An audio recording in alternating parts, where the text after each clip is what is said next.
How you doing? I'm Brian Martin, owner of Powerhouse Painting and Home Improvement.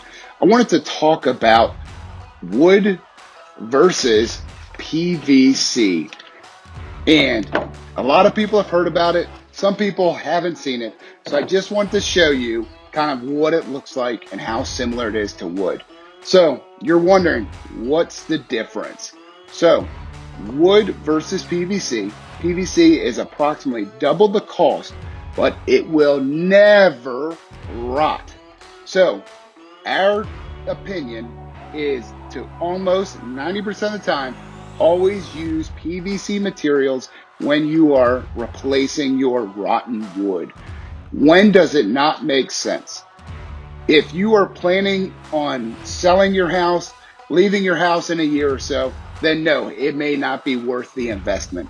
But if you plan on being at your house longer than 2 years, we recommend going with PVC. We use it for all your fascia, rake boards, brick molds, shingle moldings, and several other type of trim on the outside of your house. So if you have any questions about PVC, when to use it, feel free to give us a call or email us at admin@paintingandhomeimprovements.com.